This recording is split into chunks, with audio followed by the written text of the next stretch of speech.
जी, अस्सलाम वालेकुम। मैं अबू बकर आपकी खिदमत में हाज़िर आज फिर। बिस्मिल्लाहिर्रहमानिर्रहीम। हम स्टार्ट करते हैं आज का हमारा ये बड़ा स्पेशल सा प्रोग्राम है। हमारे एक दोस्त हैं, उन्होंने कोई 2 दिन पहले ज़िक्र किया था कि एक साहिब है इस तरह लाहौर में। तो आज इत्तफ़ाक़न चूँकि बहुत ज़्यादा ऑर्गनाइज़ेशंस हैं पाकिस्तान में, पूरी दुनिया में, पाकिस्तान में भी बहुत ज़्यादा हैं, बल्कि हर बंदा जो है वो कर रहा है इस तरह के नेकी के काम। तो इत्तफ़ाक़न जब मैं अभी बाहर गया था कहीं, तो निकलते हुए मैंने थोड़ा-सा उनसे मुतल्लिक़ पढ़ने के लिए थोड़ा-सा हिंट लेने की कोशिश की कि चूँकि ज़ाहिर है प्रोग्राम मुझे थोड़ा-सा तो इल्म हो कि उनकी जो एक्टिविटीज़ हैं। तो वो बड़ा दर्दनाक सीन था, वो जो मुझे तकरीबन जो 15-20 मिनट में मैंने वो पढ़ा और देखा जो थोड़ा-सा इन्फॉर्मेशन उनसे मुतल्लिक़। तो वो इस घंटे में मैंने रियलाइज़ किया यार ये बड़ा इम्पोर्टेंट प्रोग्राम है। तो वो ये है कि अगर आप देखें लाज़मी अगर आप हैं, तकरीबन आधा घंटा 35 मिनट का होगा ये प्रोग्राम। तो बल्कि आपके जो दोस्त वगैरह हैं, उनके लिए ये अच्छा है, ये मोटिवेशनल प्रोग्राम है। जैसा कि आपने पोस्टर में भी देखा होगा, मेरे साथ होंगे हमारे बड़े भाई, फ़ोटोग्राफ़र हैं, शायर हैं, कालिम निगार हैं, बहुत आला शख्सियत हैं। सलीम सरवर साहब उन्हें साथ जॉइन कराते हैं अपने। जी, अस्सलाम वालेकुम सर। जी, वालेकुम अस्सलाम जनाब अबू बकर ख्वाजा साहब, कैसे मिज़ाज हैं? सब ठीक हैं? अल्लाह का करम, आप सुनाएँ तबीयत ठीक, जी, खैर-ओ-आफ़ियत? बिल्कुल ठीक जनाब वाला। तो हमारे साथ एक और भाई हैं इधर स्टॉकहोम से होंगे, ये भी बहुत मशहूर शख्सियत हैं, बल्कि यूरोप की, खाली स्वीडन की नहीं। बहुत उम्दा शायर हैं, कालिम निगार हैं, साईं रहमत अली साहब, तो इन्हें भी साथ लेते हैं। जी, अस्सलाम वालेकुम साईं जी। जी, वालेकुम सलाम। मिजाज सर तबीयत अली ख्वाजा ख्वाजा साहब, स बस ये सर तबीयत ठीक। तबीयत ठीक नहीं कुछ है, ओहो! अल्लाह रहम बस करे। लेकिन आपका साथ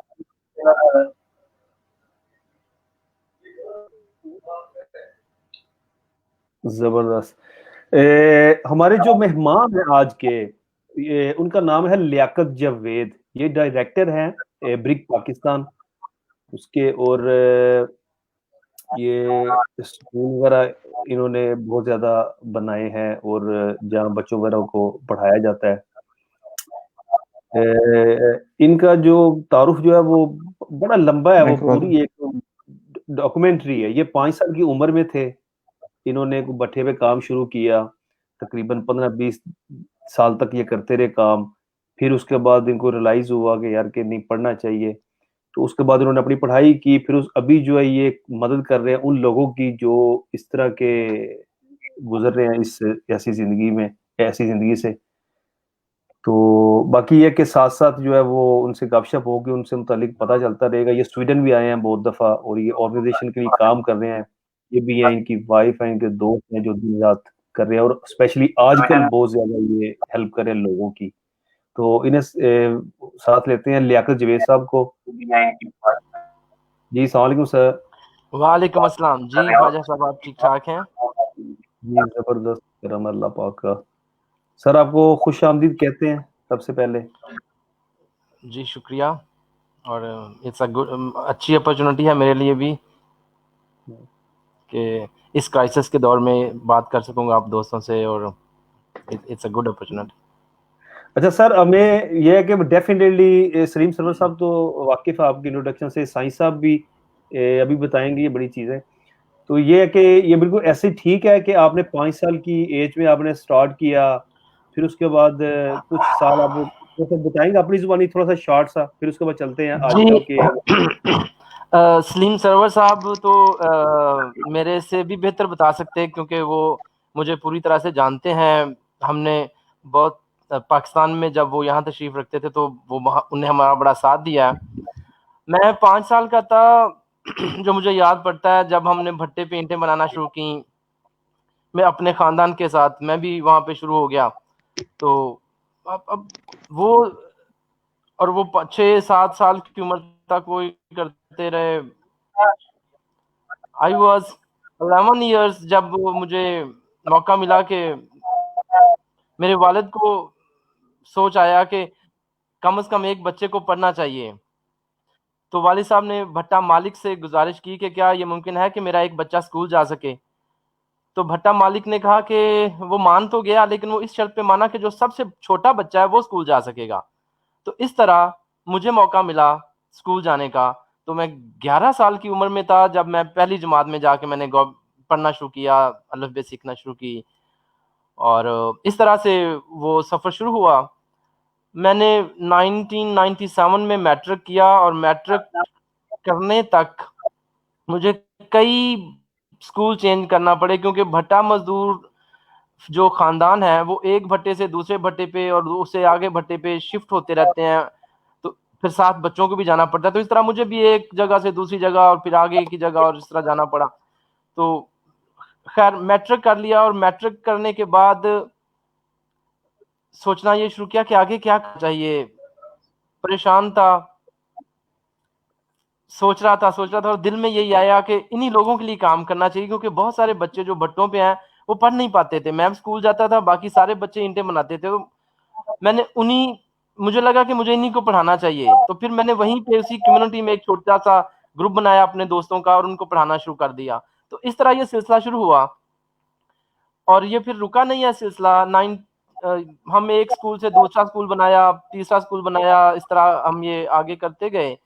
और 2017 तक की जो हमने रिपोर्ट मेंटेन की, हमारी परफॉर्मेंस रिपोर्ट, उसके अंदर 10,000 स्टूडेंट्स हैं जिन तक हम पहुंचे हैं, जिनको हमने स्कूलों में रजिस्टर किया है, एजुकेशन दी है, और इस वक्त वो भट्टों से निकल के मुख्तलिफ शोबाजात में अपनी जिंदगियां गुजार रहे हैं। लियाकत साहब, जी माजरत के साथ मैं आपको यहाँ थोड़ा सा इंटरप्ट करूंगा। ये काइंडली अब हमारे यहाँ जो स्वीडन के इस वक्त व्यूअर्स हैं और इस वक्त यूरोप के बाकी मुल्कों में पाकिस्तानी व्यूअर्स या दूसरे व्यूअर्स हमारे इस वक्त हमें देख रहे हैं, काइंडली उनको बताना पसंद करेंगे कि जब आपने अपना ये तालीम का सफर शुरू किया, यानी अपने साथ लोगों को पढ़ाने का सफर शुरू किया, तो आप 11 साल की उम्र में स्कूल गए, और 11 साल की उम्र के कब से आपने बाकी बच्चों को पढ़ाना शुरू किया, और उसके लिए वसाइल का बंदोबस्त आपने कैसे किया? 97 में ही हमने शुरू किया था, और जो सबसे पहला हमने स्कूल खोला था, उसके लिए थोड़े बहुत जो पैसे चाहिए थे ब्लैक बोर्ड इकट्ठा लेने के लिए और कुछ बुक्स लेने के लिए और चॉक्स लेने के लिए, वो तो हमने वहीं पे लोकली लोगों से इकट्ठे शुरू किए। और फिर ये इसी तरह हम करते रहे कि शुरू में थोड़ा जो किसी गांव के जो मुअज़्ज़ज़ लोग थे उनके पास जाके बात करते थे, थोड़ा बहुत उनसे मिल जाता था। फिर आहिस्ता आहिस्ता इंटरनेशनली लोगों को पता चलना शुरू हुआ, तो हमें स्वीडन से कुछ दोस्त मिल गए, बाकी ममालिक से कुछ दोस्त मिल गए। तो फिर इस तरह ये सिलसिला थोड़ा बढ़ता गया, और हमारे साथ जो दोस्त थे तावन करने वाले वो बढ़ते गए। तो इस तरह ये फिर हम इसको आगे लेके चले गए ना।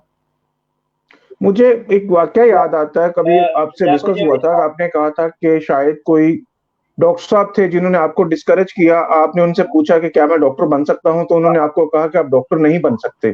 तो उसके बाद आप हर्ट भी हुए, और लेकिन आपने एक रास्ता जो है उस दिन से फिक्स कर लिया कि अगर मैं डॉक्टर नहीं भी बन सकता तो क्या हुआ, मैं कुछ और तो बन सकता हूँ। वो क्या वाकया था? असल में जब मैं 8वीं जमात में था, तो कोई मेरे से पूछता था कि आपने क्या करना है, तो मैं कहता था कि मैंने डॉक्टर बनना है। और मैंने तभी से दोस्तों से पूछ लिया था कि किस तरह मैं ये कर सकूंगा। तो मुझे अंदाजा था कि मुझे मैट्रिक करनी है साइंस के साथ, और मैट्रिक अगर मैं अच्छे नंबर से पास कर लूंगा तो मुझे एफएससी में पढ़ाई करनी है, और आगे एमबीबीएस करके मैं डॉक्टर बन जाऊंगा। तो मेरी ड्रीमिंग तो यही थी, और मैंने एक शॉर्टकट बनाया हुआ था कि बाकी दुनिया का जो मर्जी हो जाए, मैं मैट्रिक साइंस के साथ करूंगा, एफएससी करूंगा, एमबीबीएस डॉक्टर बनूंगा, और अपने लिए पैसे कमाऊंगा, अपनी फैमिली को यहाँ से निकाल लूंगा। मैट्रिक साइंस के साथ पास कर लिया, ये तो आसान था। लेकिन जब मैट्रिक कर लिया तो आगे थोड़ी मालूमात चाहिए थी कि एफएससी करने के लिए मुझे किस कॉलेज में दाखिल होना है, कौन सी बुक्स चाहिए। और ये पता करने के लिए मैं मेरे जिस भट्टे पे हम रहते थे वहां पे उसके साथ ही छोटा सा एक शहर है जिसको मांगा मंडी है, ये जिला लाहौर का एक छोटा सा टाउन है। तो वहां पे मैं एक डॉक्टर साहब के पास चला गया। तो मैंने जाके उनसे ये पूछा कि पाकिस्तान से इंटरप्ट होगा। जी। मुझे और उनसे मैं पेपर जी देना है प्लीज। साले। अच्छा, तो वो डॉक्टर साहब से जब मैंने पूछा कि डॉक्टर साहब मैं भी डॉक्टर बनना चाहता हूँ, तो किस तरह डॉक्टर बन सकता हूँ? तो उसने कहा बेटा आप पढ़े कितना हो? तो मैंने कहा जी मैट्रिक मैंने कर लिया है, आगे पढ़ना है। तो उसने मुझे ये नहीं पूछा कि आगे आप पढ़ोगे क्या या किस तरह पढ़ना चाहते हो। तो उसने कहा कि जो सवाल उसने किया, उसने कहा कि आपका वालिद क्या करता है?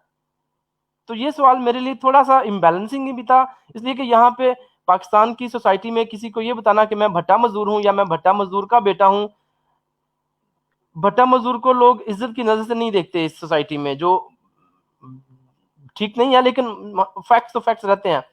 तो मैंने वो थोड़ा आसानी आराम से ज़रा हल्की आवाज़ में बताया कि जी मैं मेरे वालिद तो भट्टे पे काम करते हैं। तो उसने कहा बेटा फिर तुम कैसे डॉक्टर बन सकते हो? तो मैंने कहा क्यों नहीं बन सकता? उसने कहा कि एफएससी पढ़ने के लिए आपको फीस ज़्यादा देना पड़ेगी, ट्यूशन देना पड़ेगी, महँगी किताबें आएँगी, इंग्लिश ज़्यादा आनी चाहिए, ये वो सब करके। तो उसने कहा तुम नहीं कर सकते हो, जाओ जाके कोई और काम करो, ये तुम्हारे बस की बात नहीं है। तो जब उन्होंने आपको डिस्करेज कर दिया तो उसके बाद जो नेक्स्ट स्टेप आपने लिया अपनी ज़िंदगी में वो क्या था? अब वहां से वापस आते हुए तो मैं रो रहा था रास्ते में, रोता हुआ अपने घर पे आया, क्योंकि मुझे मेरी सारी दुनिया टूट रही थी, मेरे सारे ड्रीम्स टूट रहे थे। कुछ अरसा मैं ऐसी अपसेट रहा, परेशान रहा, बेचैन रहा। फिर कहीं से तहरीक आती है आपके, अल्लाह ताला आपके दिल में कुछ डाल देते हैं। तो मुझे लगा कि मैं डॉक्टर नहीं बन सकता, तो फिर क्या हुआ? ये इतने लोग हैं जिनको पढ़ना नहीं आता, लिखना नहीं आता, मैं इनके काम क्यों नहीं आ सकता? तो जब ये तहरीक आई तो फिर मैंने इसके साथ मुझे बहुत सारी हिम्मत भी मिली। तो फिर मैंने अपने दोस्तों से बात की कि यार तुम्हें पढ़ना नहीं आता हो, मैं तुम्हें पढ़ाता हूँ। तो हमने छोटी सी वहां पे क्लास बनाई, ब्लैक बोर्ड खरीदा और फिर शुरू कर दिया। और उसके बाद कभी परेशानी नहीं हुई। मैं आई वाज रियली हैप्पी। सारा यानी दिन उस अपने वालिदैन वो जी दिन था प्लीज। और आपका उस दिन से आपका वो हौसला टूटना और उस हौसला टूटने के बाद आपने एक अपने लिए एक नई लाइन जो है वो फिक्स कर ली और उस नई लाइन पे चलते हुए आज आप ब्रिक पाकिस्तान को कमांड कर रहे हैं, ब्रिक पाकिस्तान को चला रहे हैं। जी, तो तो अब काइंडली आप उसके बाद तो अपने व्यूअर्स को बताना पसंद करेंगे कि आप as bonded labour, as bonded worker, आप यानी स्लेव थे, बॉन्डेड स्लेव थे? डेफिनेटली मैं बॉन्डेड स्लेव था। मेरे वालिद साहब के सर पे पेशगी थी। पूरा उसका एक लेजर बना होता है जो भट्टा मालिक के दफ्तर में होता है। लेजर पे वालिद साहब का नाम लिखा हुआ था, उसके आगे पेशगी मेंशन थी कि इतनी पेशगी इसके जिम्मा है। और जब तक एक भट्टा मजदूर फैमिली अपनी पेशगी अदा नहीं कर देती, वो किसी और जगह पे मूव नहीं कर सकती। उन्हें उसी भट्टे पे काम करना पड़ता है, उसी जगह पे रहना पड़ता है, वो किसी और जगह पे जा भी नहीं सकते। तो इसी तरह मेरी फैमिली थी और मैं डेफिनेटली बॉन्डेड लेबर था। तो आपको ये ख्याल नहीं आया कि एज बॉन्डेड स्लेव मुझे बेहतर होगा कि काम करके तो मैं अपनी इस जो है वो स्लेवरी को खत्म करूं, बजाय इसके कि मैं तालीम का सिलसिला शुरू करना चाहता हूं और तालीम के रास्ते पे चलना चाहता हूं? नहीं, ये तो मेरी पहली ड्रीमिंग यही थी कि मैं डॉक्टर बनूंगा और अपनी फैमिली को यहाँ से निकालूंगा। लेकिन जब आपकी उम्मीद टूटती है, जब आपके सारे ख्वाब खत्म हो जाते हैं, टोटली डार्कनेस आती है लाइफ में, तो वहां से एक नया रास्ता निकलता है। वो रास्ता आपको बहुत आगे तक ले जाता है, जिसको आप अपना शौक कह सकते हैं, आप अपना पैशन कह सकते हैं। मैंने जो मेरी दुनिया थी वो तो टूट गई ना, जब मुझे पता चला कि मैं आगे पढ़ ही नहीं सकता, मैं आगे डॉक्टर बन ही नहीं सकता, मेरी फैमिली गरीब है। तो फिर समथिंग हैपेंड। तो मैंने ये कहा कि तो नहीं, मैंने आज अब तो आज मैं पूछना चाहूंगा कि उस हमारे व्यूअर्स भी इस वक्त जानना चाहेंगे कि उस दिन जिस दिन आपने पहला ब्लैक बोर्ड लिया, उस पहले ब्लैक बोर्ड से लेके आज तक आप लाहौर या लाहौर के इर्द गिर्द या उन एरियाज में जिन एरियाज में स्कूल का सोचना भी शायद कोई जुर्म समझा जाता है उस सोसाइटी में, ऐसी जगहों पे आप अब तक कितने स्कूल बना चुके हैं या कितने लोग जो है इस वक्त तक तालीम हासिल कर चुके हैं? 97 से लेके 2017 तक की जो हमारे रिकॉर्ड्स हैं, उसके हिसाब से 10,000 बच्चों को हमने अपॉर्चुनिटी प्रोवाइड की है कि वो उनको भट्टों से लिया है, उनको स्कूलों में दाखिल, वहीं पे उनके कम्युनिटीज में स्कूल बनाए हैं, वहां पे दाखिल किया है, एजुकेशन दी है, फिर वो आगे पढ़े हैं। और अभी मेरे पास इस तरह के बहुत सारे मैं एक लिस्ट बना सकता हूँ जो बच्चे भट्टों पे रह के पढ़े हैं और उसके बाद मैट्रिक किया है, आगे कोई नर्सिंग में चला गया है, कोई टेक्निकल शोबों में चला गया है, बहुत सारे लोग सिविल इंजीनियर्स बने हैं। तो अब तो मैं सैकड़ों में उन बच्चों की तादाद है जो जिन एक खानदान मुझे लगता था कि एक खानदान से अगर मैं एक बच्चे को ले लूंगा और वो पढ़ जाएगा तो वो अपनी पूरी फैमिली को की हालत को तब्दील कर लेगा। और मुझे और ये सच साबित हुआ। बच्चों को पढ़ाना मुश्किल है, जब एक दफा उन्हें रास्ता मिल जाता है कि तो वो फिर अपने लिए राहें खुद तलाश करते हैं, वो अपने फिर खुद ही नहीं निकलते वहां से, वो अपने खानदानों को भी उस गुलामी की जिंदगी से निकालते हैं। और एक बच्चे को पढ़ाने से आप पूरे खानदान को असल में आजाद करवा लेते हैं, उसकी जी पूरे जी, खानदान की जबरदस्त। हालत बदल देते हैं। जी जबरदस्त। अच्छा, ये हमारे व्यूअर्स को बताना पसंद करेंगे कि अभी अभी तक आप कितने स्कूल इस वक्त जो है वो इन रियल शेप कितने स्कूलों को आप जो इस वक्त रन कर रहे हैं, और टोटल जो लोग आपके साथ काम कर रहे हैं उनकी तादाद कितनी होगी? हमारे इस वक्त 24 स्कूल्स हैं जी, और इनमें 102 टीचर्स हैं। ये स्कूल भट्टों पे हैं, ये खाना बदोशों के कैंप्स में हैं, और ये छोटी छोटी बस्तियों में है जहाँ पे कोई स्कूल्स नहीं है। वहां पे हम जाके कम्युनिटी में जाके स्कूल बनाते हैं, उन्हीं के साथ काम करते हैं। तो इस वक्त कोई 106 लोग जो मेरे साथ काम कर रहे हैं, जो इसमें टीचर्स हैं, सुपरवाइजर्स हैं। इसमें ब्रिक टीम के लोग नहीं है, वो जो ब्रिक में काम करते हैं दे आर वो अलग है इससे। अच्छा, अब आपके पास ब्रिक और ब्रिक के अलावा जो बाकी लोग काम कर रहे हैं, दो मुख्तलिफ सेटअप्स आपने बनाए हुए हैं। जी, इस वक्त हमारे बेसिकली डेवलपमेंट सेक्टर में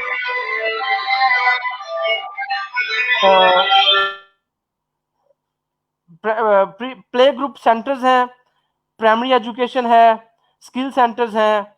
उसके बाद हमने वहाँ पे लिटरेसी सेंटर्स बनाए हैं। ऐसे नौजवान जो दिन में काम करते हैं भट्टों पे और रात को उन फ्री होते हैं, वो शाम में उनके पास टीचर्स जाकर उनको पढ़ाते हैं।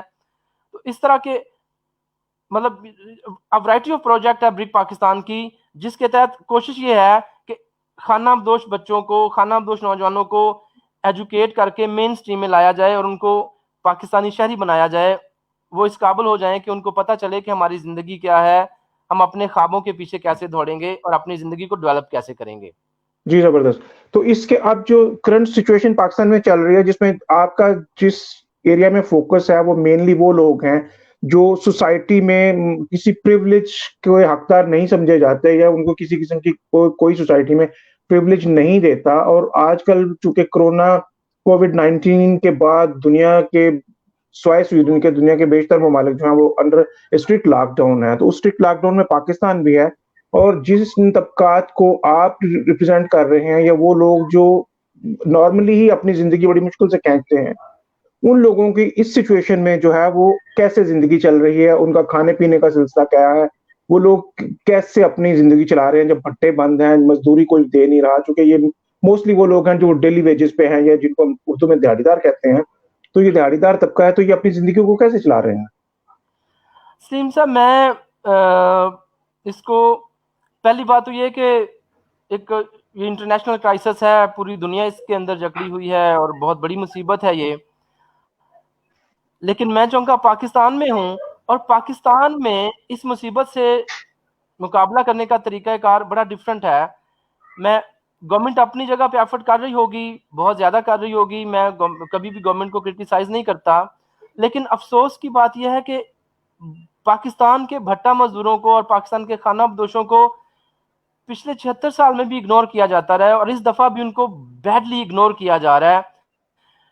किसी प्रोग्राम में भट्टा मजदूर लोग जो बेचारे जो काम करना होता है, जो कमाना होता है, वही खाना होता है, उसी पे उनका गुजारा चल रहा होता है। उनको इससे उन तक कोई नहीं पहुंच पा रहा। वो गाँव से दूर हैं, शहरों से दूर हैं, आइसोलेशन में बैठे हैं बेचारे, बिल्कुल उनकी जंगलों में, खेतों में, आपने देखे होंगे भट्टे, खेतों में जाकर उनकी कॉलोनियां, उनको कोई पूछता भी नहीं है। और जी प्लीज। जी साहिर अहमद हाँ साहब। जी, मेरा एक सवाल था आपसे जी। मेरा एक सवाल था कि आप माशाल्लाह अच्छी काबिल कर रहे हैं, इसकी जितनी भी तारीफ की जाए कम है। खुद एक मजदूर हैं और आपने जो कुछ काम किया वो काबिल सर तारीफ है, लेकिन मैं माजरत चाहता हूँ कि मेरी गर्दन में दर्द है और उसके अलावा मेरी जुबान में भी रुकावट है थोड़ी सी।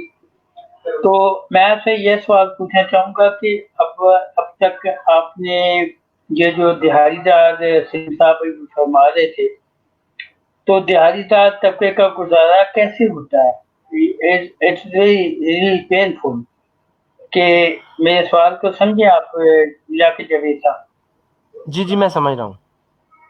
देखिए इस वक्त मैं आपको हजारों ऐसे खानदान आपके सामने लाके खड़े कर सकता हूँ जो भूख हमारे यहाँ दो प्रॉब्लम्स हैं। एक तो कोरोना क्राइसिस का प्रॉब्लम है, और कोरोना के साथ को कम्बैट करने के लिए जब लॉकडाउन किया गया है तो हमारा जो पाकिस्तान का गरीब है, जो बिल्कुल वो तबका जो बिलो द पॉवर्टी लाइन रहता है, जिसमें भट्टा मजदूर और खानाबदोश लोग आते हैं, छोटे छोटे गांव आते हैं, उसके लिए अब कोरोना से लड़ना तो एक चैलेंज है।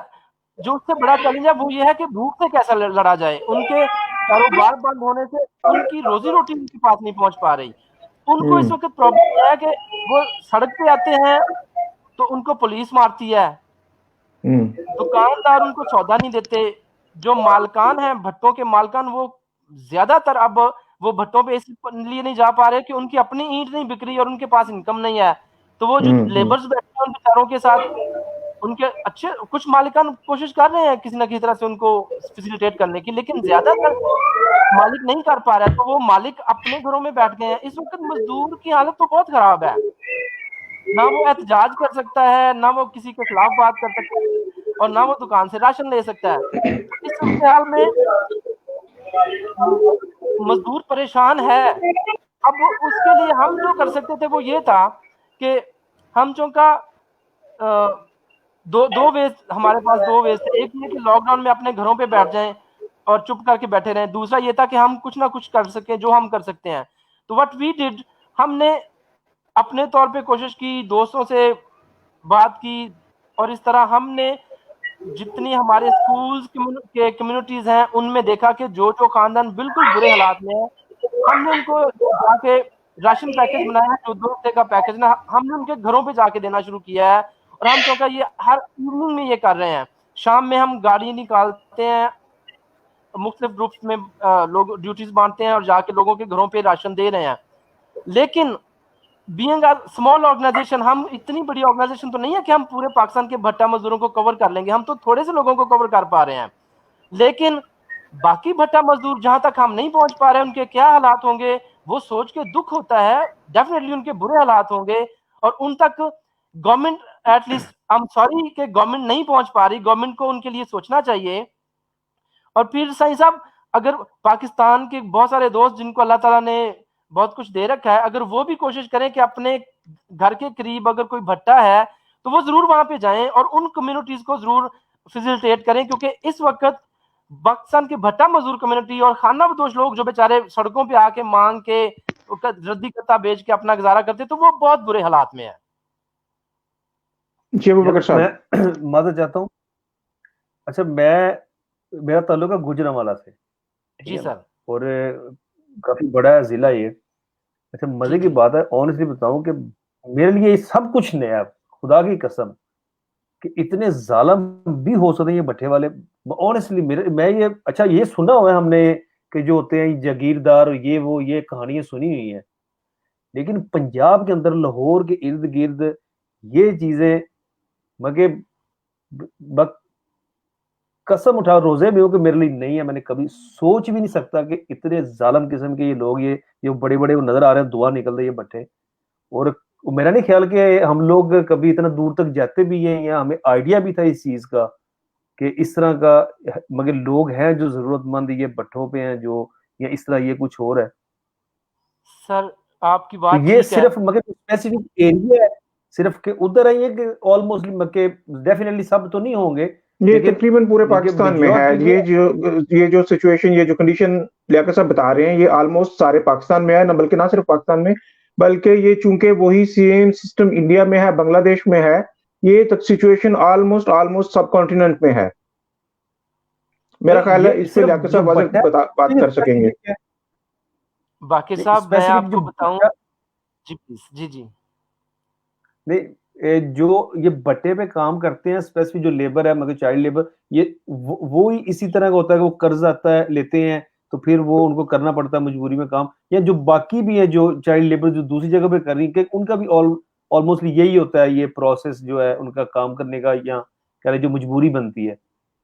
देखिए, भट्टा मजदूर का जो सिलसिला है, हमेशा से भट्टा मजदूर के मुतल्लिक जो फैक्ट्स हैं उनको मीडिया पे नहीं आने दिया जाता, वो उनसे दुनिया वाकिफ नहीं है। लेकिन हकीकत बाकी साहब ये है कि पाकिस्तान में आज आज आप किसी दोस्त को फोन करें, गुजरावाला शहर के बिल्कुल साथ साथ भट्टे हैं, वहां पे आप जाएं और उसमें किसी किसी भी मजदूर से पूछें तो उस मजदूर के अगर 10 लोगों का खानदान है तो उस खानदान के ऊपर कोई 1.5 लाख 2 लाख रुपया कर्जा है जो भट्टा मालिक ने उनसे लेना है, और उस कर्जे के इवज वो बेचारे वहां पे बैठे हैं और वो मेहनत मशक्कत करते हैं। इसमें एक बात को मैं थोड़ा सा देखना चाहूंगा, जो आपने कहा भट्टा मालिक, इस हम भट्टा मालिक को जालिम नहीं कहते हैं, ये एक सिस्टम है, ये सिस्टम जालिम है।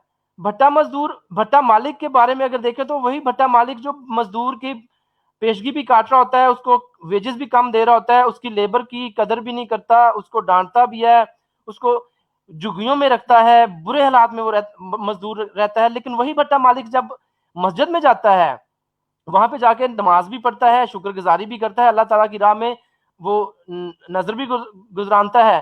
तो मतलब एक वो बीइंग ह्यूमन, उसके दिल में हमदर्दी भी है। लेकिन जब वो अपने भट्टे पे जाता है तो वहां पे वो सिस्टम में जब एंटर होता है तो वो सिस्टम इतना जालिम है कि वो भट्टा मजदूर को कुचल के रख देता है। वो भट्टा मजदूर नस्ल दर नस्ल उस गुलामी का हिस्सा बने रहते हैं। मैं माजरत के साथ इंटरप्ट करूंगा लियाकत साहब, आपको टाइम हमारे पास क्योंकि 26 मिनट ऑन लाइव हमें हो गए हैं। मैं इस वक्त जो आपने बातें कर रहे हैं, यकीनन इस पे हम एक अलग प्रोग्राम रखेंगे जिसपे सिर्फ और सिर्फ इस सिचुएशन को ही डिस्कस किया जाएगा, और उस सरमायादारियत के निज़ाम जिसकी ये सारी वजह से ये सारा कुछ हो रहा है, वो एक अलग डिस्कशन होगी। इस वक्त जो सिचुएशन चल रही है, उस सिचुएशन में आपका क्या किरदार है? आप क्या कर रहे हैं? जब जैसा अभी आपने बताया कि वो दिहाड़ीदार लोग हैं, उनके पास खाने को नहीं है, या उनकी सिचुएशन जो है वो खासी वर्स है, तो वो कैसे चला रहे हैं? आप किस किस्म का जो है वो सिलसिला उन जी लोगों हाँ को जिंदा रखने के लिए, उन लोगों को जिंदगी में रखने के लिए क्या सिलसिला चला रहे हैं? उनके घरों का चूल्हा चलाने के लिए क्या क्या कर रहे हैं? सर, हमारे पास 14 आइटम्स हैं जिसमें आटा है, चीनी है, चावल हैं, दालें हैं, नमक है, सुर्ख मिर्च है। इस तरह के 14 आइटम्स का मतलब हमने एक पैकेज बनाया है। हर घर में हम 2 हफ्ते बाद जाते हैं, पूरा वो पैकेज उस घर में जाके शाम में उसके घर में दे के आ जाते हैं। इसका मतलब है कि अगले 2 हफ्ते उनके पास इतना है कि वो भूख से दिन नहीं गुजारेंगे। बेशक बहुत शेर हो के ना खा सकें, लेकिन उनके पास खाने के लिए कुछ रहे। हम्म। तो अब पहला राउंड हमने मुकम्मल किया, उसके बाद अब दूसरा राउंड चल रहा है जो नेक्स्ट वीक में खत्म हो जाएगा, फिर हम तीसरे राउंड में भी जाएंगे। लेकिन मैं फिर से ये अर्ज करता हूँ कि मैं पूरे पंजाब के, पूरे पाकिस्तान के भट्टों पे तो नहीं जा पाता। पाकिस्तान तो एक सिर्फ 4 जिलों में काम करता है, जैसे लाहौर है, शेखुपुरा है, ओकाड़ा है और कसूर है। तो लेकिन भट्टे तो हर जगह पे हैं। इस वक्त जो मैं गुजारिश करना चाहूंगा वो तमाम पाकिस्तानियों से है, तमाम बाहर बैठे हुए पाकिस्तानियों से भी है कि कोशिश ये करें कि इसके लिए कोई ऑर्गेनाइजेशन बनाने की, कोई प्लेटफॉर्म बनाने की जरूरत नहीं है। जिसके पास भी कोई भट्टा है वहां पे अगर आप एक खानदान को भी अगर 2 हफ्ते का राशन दे सकते हैं तो इस सूरत हाल में उनको ये राशन दे देना चाहिए। बाकी जितने भी प्रॉब्लम्स हैं, जो पॉलिटिकल प्रॉब्लम्स हैं, वो तो सॉल्व होते रहेंगे। लेकिन जो क्राइसिस इस वक्त जा रहा है उसमें इस वक्त हम आपने जिक्र अभी अभी आपने जिक्र किया, माजरत के साथ फिर इंटरप्ट कर रहा हूँ, अभी आपने जिक्र किया कि आपका जो फोकस है वो लाहौर और लाहौर के गिरदनवा के जो तहसील या जिले हैं उनमें आप फोकस कर रहे हैं। तो जैसे आपने कहा कि आप लाहौर मांगा मंडी, या मांगा मंडी से आगे ठोकर, या ठोकर से आगे पत्तों की से आगे आप उकाड़ा तक जो है, कसूर या उकाड़ा तक जा रहे हैं। तो मैं ये सिर्फ जी और सिर्फ पूछना चाहूंगा अपने व्यूअर्स की इंफॉर्मेशन के लिए कि तकरीबन कितनी फैमिलीज हैं जिनको अभी तक आप सपोर्ट कर चुके हैं और उनको फर्दर सपोर्ट कर रहे हैं, और इसका सिलसिला जो है सपोर्ट करने का वो कैसे चला रहे हैं आप? सर, हमने जहां जहां पे हमारे स्कूल्स थे वो 24 पॉइंट्स हैं जिनका हमें ऑलरेडी पता है। वहां पे उन कम्युनिटीज के बच्चे हम उन्हीं स्कूलों में पढ़ रहे हैं। वहां पे हर हर कम्युनिटी में कम से कम 2 टीचर्स हैं तो उन टीचर्स की वजह से, उनके बच्चों की वजह से, उन कम्युनिटीज के साथ हमारा डेफिनेटली एक बहुत स्ट्रॉन्ग लिंक है। तो हम तो उन कम्युनिटीज को फोकस कर रहे हैं इस वक्त। बहुत कम तादाद में ऐसे लोग भी हैं जो बहुत जरूरतमंद है, तो हम उन तक भी पहुंच रहे हैं। हम उन्हीं एरियाज में, जिन एरियाज में हम पिछले कई सालों से काम कर रहे हैं, क्योंकि वहां पे हमारे मेरा क्वेश्चन फिर यही वही है कि कितने नंबर ऑफ फैमिलीज होंगी जिनको अभी तक आप सपोर्ट कर चुके हैं, सपोर्ट कंटिन्यूसली करेंगे, क्योंकि अभी कोई बंदा नहीं दुनिया में कह सकता कि ये लॉकडाउन जो है ये कितनी देर तक चलेगा, और ये लॉकडाउन क्या पार्शली हो जाएंगे या फुल टाइम लॉकडाउन रहेंगे, ये अभी 2 माह आगे चलेंगे या 1 साल आगे चलेंगे। अभी दुनिया में शायद कोई बंदा नहीं है जो इसकी कोई प्रेडिक्शन कर सके। तो मुझे बताएंगे कितनी फैमिलीज हैं जिनको सपोर्ट कर रहे हैं आप? पहले 2 हफ्ते के लिए जो हमने किया था, हमने 550 फैमिलीज को हमने की लिस्ट बनी थी, जो सुपरवाइजर्स के थ्रू हमारे तक जो लिस्ट बनी, 550 फैमिलीज की वो लिस्ट थी जो हमने पहले 2 हफ्ते में किया है। अब जो हमारे पास लिस्ट आई है वो उससे बड़ी है। इस वक्त कोई 715 फैमिलीज की लिस्ट है जिस पे हमने शुरू किया है। तो अभी भी जहां पे मैं बैठा हूं, इस ऑफिस के दूसरे कमरे में भी वो राशन भरा पड़ा है इस वक्त, जिसको हमने मंडे से शुरू करना है।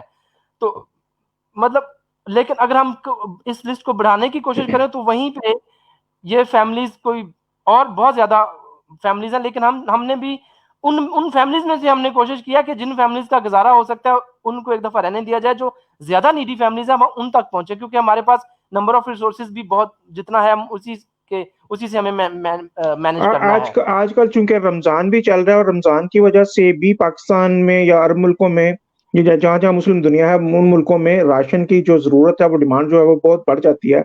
तो इस सिलसिले में आपका क्या ख्याल है कि आपके जो राशन की प्रोक्योरमेंट है या उसको हासिल करने का सिलसिला वो सही चल रहा है?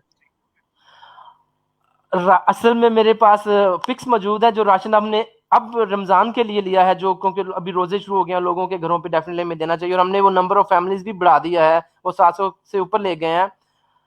मैं रात को हमने राशन पिक किया उनके लिए, वो भी अब इतना उनकी उसकी तरसील इतनी आसान इस वक्त इसलिए नहीं है कि नाके लगे हैं, लोग महंगे दामों चीजें बेच रहे हैं। ये भी एक अलमिया है, हमारे यहाँ जब भी कोई मुसीबत आती है तो लोग उसमें से भी अपना बेनिफिट ढूंढते हैं, खुदा तरसी नहीं करते। तो हमें इस वक्त जो चीजें, इस पे आप कुछ कहेंगे? अबू बकर साहब, आप इस पे कुछ कहेंगे? जो बात तभी लियाकत साहब कर रहे हैं कि लोग इस सिचुएशन में भी जायद मुनाफा ले रहे हैं और कोई खुदातरसी नहीं कर रहे। मैंने इनकी वो देखी थी पोस्ट इस तरह सी ना, इस तरह की जो है मिलती जुलती, तो वो बल्कि मैं कल पढ़ा था, किसी ने भेजा था एक मजाक में, कहते जे अजाना नाल नहीं ना जे खत्म हो रहा है वायरस, तो कम से कम 10 रुपए की शायद 10 दी बेच लो तो शायद ये खत्म हो जाए ये वायरस जो है ना। तो ये है कि वो मगर शर्म की बात है सर, क्या कहें हम, मगर मैं पाकिस्तानी हूँ और दिन रात वो उसके वो तराने वो पढ़ते रहते हैं, वो परचम ले रहते हैं, मगर उसके डेफिनेटली हमारी मिट्टी है, हमारे वालदैन उधर है, उसके साथ वफादारी तो करनी है हमने। लेकिन क्या क्या मैं इस पे कहूँ, मुझे बताएं।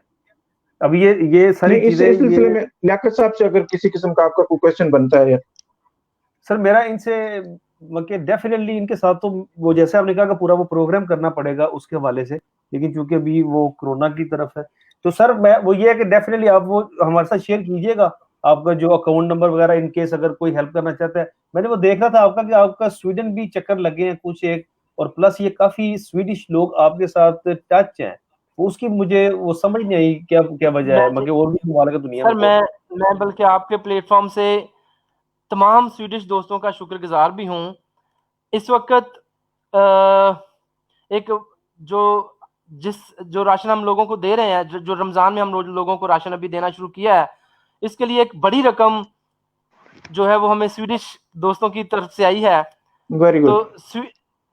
तो ये बल्कि मैं ये बताता चलूं कि ब्रिक पाकिस्तान का जो बहुत बड़ी सपोर्ट है वो भी स्वीडन से आती है, और स्वीडिश दोस्तों का कंट्रीब्यूशन बहुत ज्यादा है इस वक्त। जो हमने जो प्रोग्राम ब्रिक पाकिस्तान के प्लेटफॉर्म से जो प्रोग्राम लोगों को राशन देने का चल रहा है, तो मैं आपके प्लेटफॉर्म से सारे स्वीडिश दोस्तों का शुक्रगुजार हूं जो अपना दिल खोल के इस कार्य खैर में हिस्सा डाल रहे हैं। सर उसकी वजह क्या है?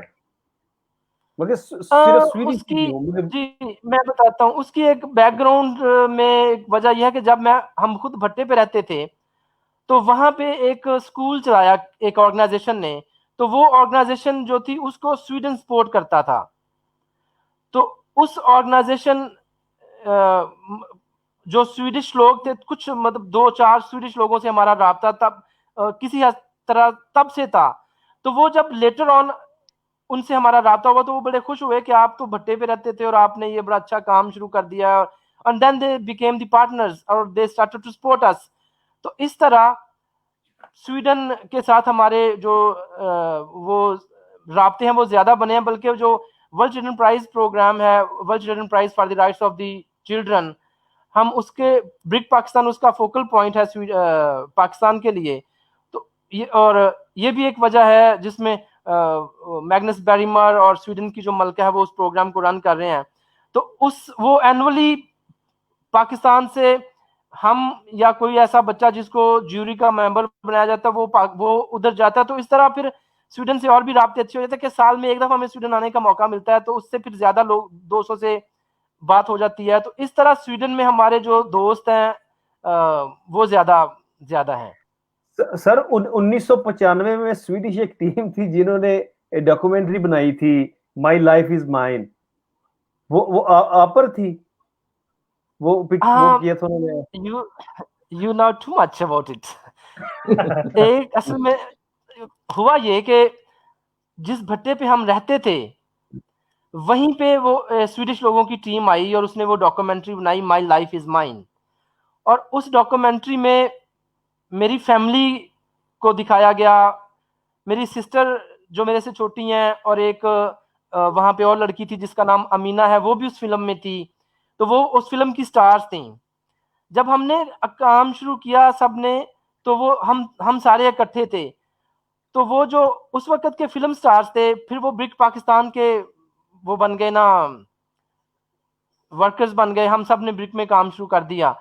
तो इस हवाले से हमारी बैकग्राउंड स्टोरी भी है और उसके लिए भी हम स्वीडन के ही शुक्रगुजार हैं कि उनने वहां पे जाके वो फिल्म बनाई और समहाउ लकीली हम उस फिल्म में थे। और कई सालों बाद जब हमने वो फिल्म देखी तो हमें लगा कि ये तो हमारी सक्सेस स्टोरी बन गई है। तो उसके बाद कई दोस्तों को हमने वो खुद भी फिल्म दिखाई। तो दैट आल्सो इज वो इसकी कहानी है। So if I'm not wrong, so you're still the star of that movie, documentary. देखें, ये हमारे लिए कमजोरी नहीं है। उस डॉक्यूमेंट्री में वो 35 मिनट की डॉक्यूमेंट्री है जिसमें दिखाया गया है कि हम खुद किस हालात से गुजर के आ रहे हैं। और उसके बाद अल्लाह ताला ने मेहरबानी फरमाई तो हमने मतलब अपने ऑर्गेनाइजेशन बना के अब हम सर्व कर रहे हैं। और खुशी की बात है इस वक्त जो World Children Prize for the rights of child की ज्यूरी का इंटरनेशनल मेंबर है, वो लड़का पाकिस्तान से है और उसकी अपनी फैमिली भट्टे पे काम करती थी। वो गुलाम बच्चा था, उसकी स्टोरी भी छपी है। बल्कि अभी जो प्राइमरी मैं स्टॉकहोम में मैंने एक किताब देखी जिसमें वो छोटे बच्चों की किताब थी, लेकिन उस किताब में उस लड़के की शामून की स्टोरी छपी हुई थी। तो इस तरह से वो एक हमारा जो बैकग्राउंड है वो मिलती जुलती है हमारे काम से। तो हम भट्टे से वकील बने अभी, जिनका भी जिक्र किया, ये वकील है शायद अभी बने, मगर एडवोकेट ऐसे ही है ना? ये नहीं, ये जो World Children Prize for the rights of the child है उसकी जो इंटरनेशनल जूरी है उसका मेंबर है ये लड़का जो शामून जिसका नाम है। वो तभी बच्चा है, मेरा ख्याल। अब वो कॉलेज जा रहा है या स्कूल जा रहा है? अभी वो कॉलेज जा रहा है। वो he is in first year now. अभी उसने फर्स्ट ईयर एफएससी के, ठीक है, एफए कर रहा है जी। वो एफए कर रहा है जी। तो अब वो साहब वापस इसी सिचुएशन पे आया जाए इनसे, क्योंकि ये एक लंबी दास्तान है और इसके लिए एक पूरा प्रोग्राम करेंगे इनके साथ। तो वापस इसी सिचुएशन पे आया जाए जो करंट हमारा मौजू था।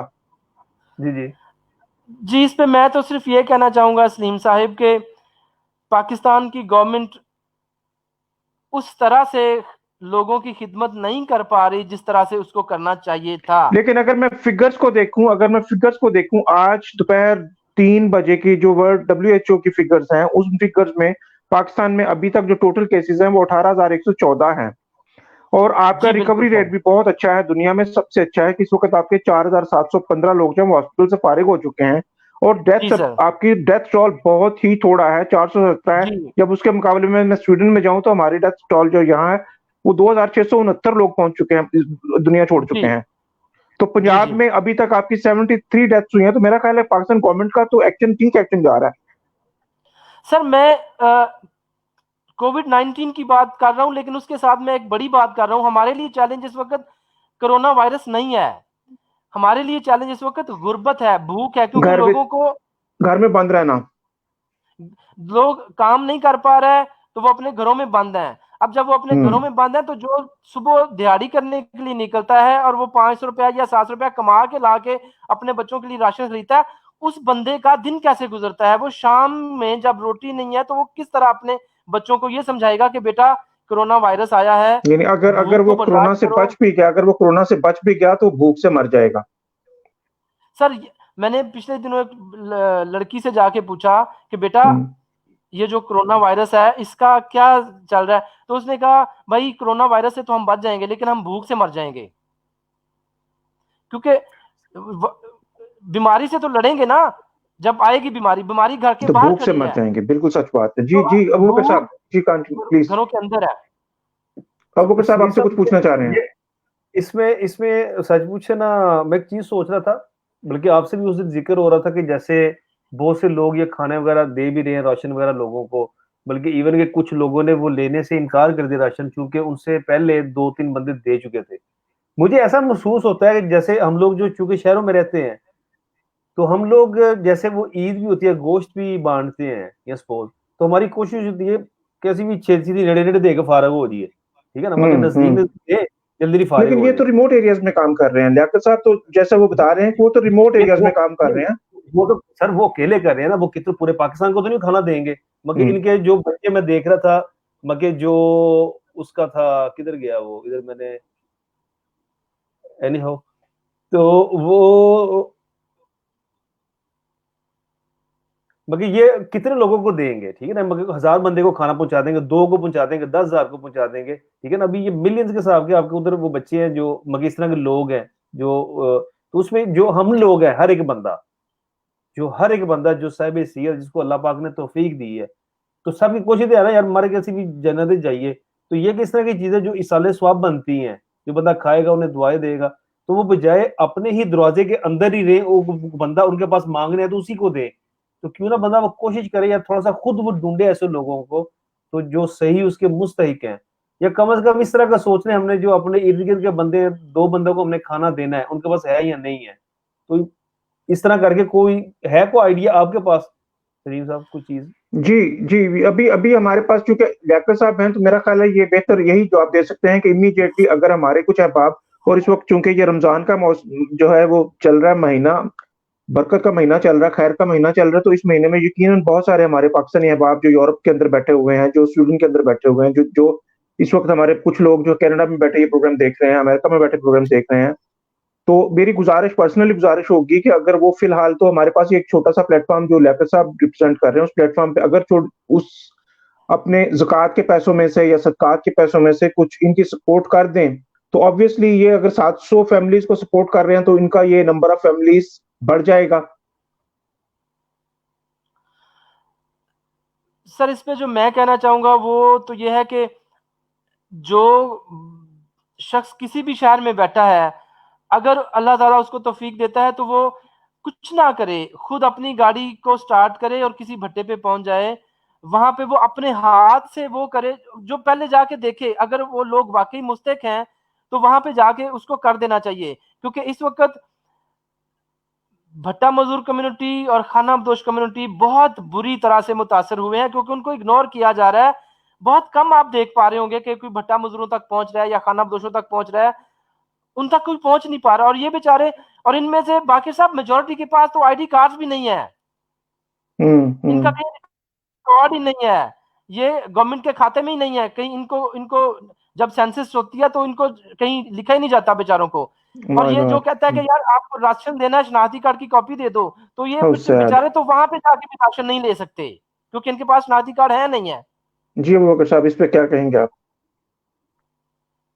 सर इस पे, मगर यानी वो वो कह रहे हैं बता, कि लोगों के पास जो है वो अपनी पर्सनल शनाख्त भी नहीं है, उनके पास कोई डॉक्यूमेंट नहीं है कि जिससे वो साबित कर सके कि मैं भी इस मुल्क का हिस्सा हूँ और मुझे भी उसमें से दिया जाए। जैसे कि अभी प्राइम मिनिस्टर स्कीम में लोगों को 12,000 रुपए दिया जा रहा है, तो वो कह रहे हैं कि उनके पास तो कोई ऐसा डॉक्यूमेंट ही नहीं जिसको शो कर सके कि मैं भी यहाँ रह रहा हूँ, तो मेरा भी जिंदगी के पे हक है। सर इस पे ये तो वो मगर ये तो वो शर्म वाली बात है ना, ये बड़ी खतरनाक चीज है कि इन मगर सपोज तो ये बहरहाल इसमें क्या है, इसमें तो यही है कि जो लोग हैं हमारे दोस्त हैं भाई हैं जो हैं जिनको अल्लाह पाक ने दिया है, तो उनको चाहिए कि वो जहां तक हो सके वो कोशिश करें। अगर उनके थोड़े से पैसों से भी अगर किसी का भला हो सकता है तो ये कि सब अगर वो थोड़ा थोड़ा करेंगे तो ये बहुत ज्यादा बन जाता है। तो बहरहाल दुआ कर सकते हैं हम जी इस चीज बिल्कुल के और लिए। दुआ करनी जो चाहिए। जो और जो हमारा कोऑर्डिनेशन हो सकेगा, आप अपना जो है, अगर हमारे पाक स्वीडन पाक यूनिटी के पेज पे अगर अपना कुछ हाईलाइट कर सकें या अपना कोई कांटेक्ट नंबर, अगर अकाउंट नंबर दे सकें, तो शायद हमारे कुछ अहबाब जो हैं वो यूरोप से बैठे हुए, स्वीडन से बैठे हुए आपकी जी सर किसी हद जरूर, तक कुछ क्यों मदद कर सकें। जी जरूर जी जरूर, मैं ये क्यों नहीं। आपके साथ जी मैं बल्कि ये वेबसाइट पे भी है, ब्रिक पाकिस्तान की वेबसाइट पे भी है, तो मैं ये शेयर भी आपके साथ कर दूंगा। और अगर कोई दोस्त इस में शामिल होना चाहता है तो ये रमजान का महीना है। अब देखिए एक ऐसा खानदान जिसने सहरी करनी है और उनके पास राशन नहीं है, उनकी क्या फीलिंग्स होंगी।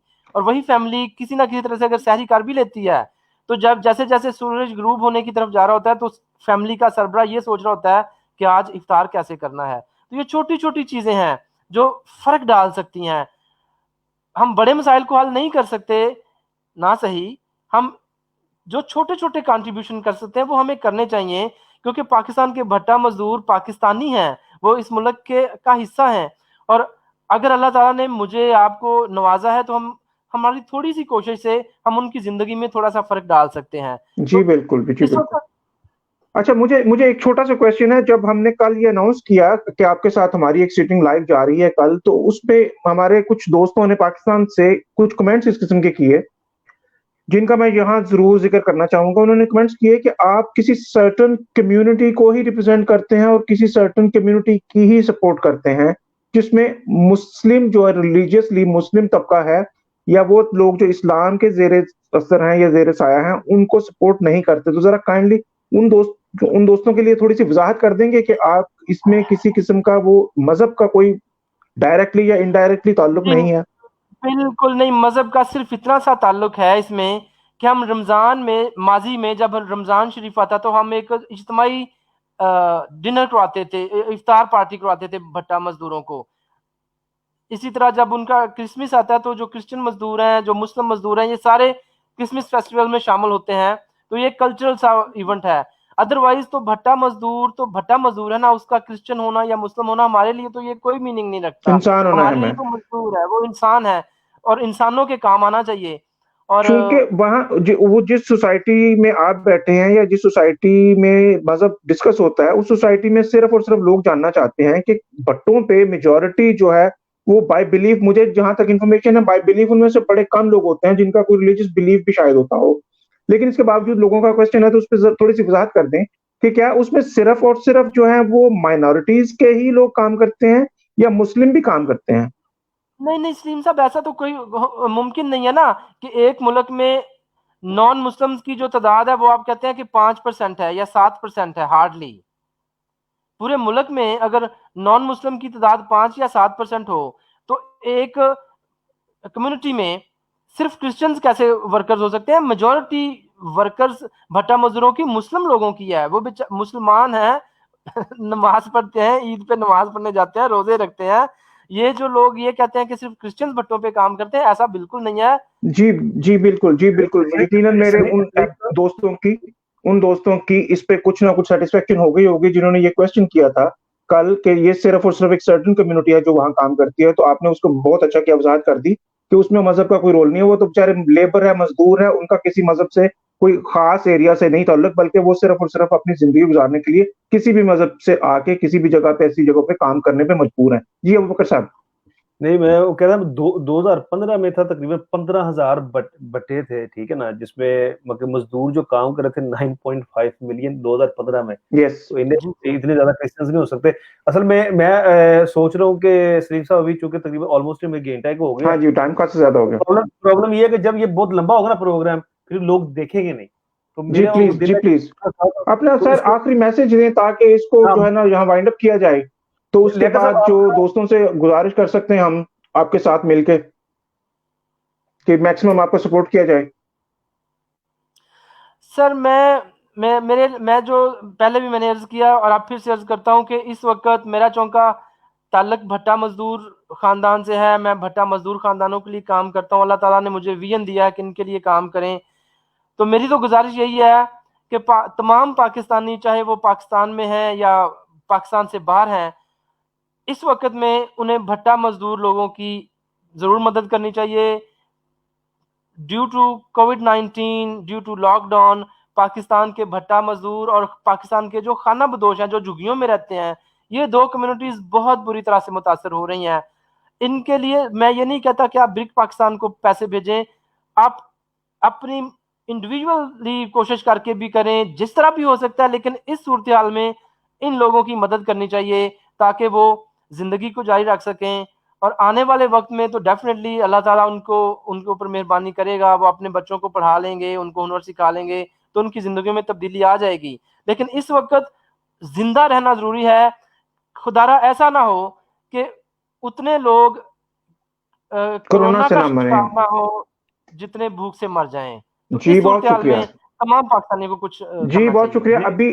अभी आप ऑनलाइन पे रहिए, ठीक है? हमारे वो चौथे कंटेस्टेंट साईं रहमत अली साहब हैं, वो शायद ऑफलाइन हो गए हैं, तो हम दोबारा उनसे कनेक्ट करके, तो वो कोई क्वेश्चन पूछना चाह रहे थे आपसे। जी, प्लीज जी जी साईं रहमत अली साहब। जी साईं जी आवाज आ रही है? हाँ जी, हाँ जी, आपकी आवाज आ रही है।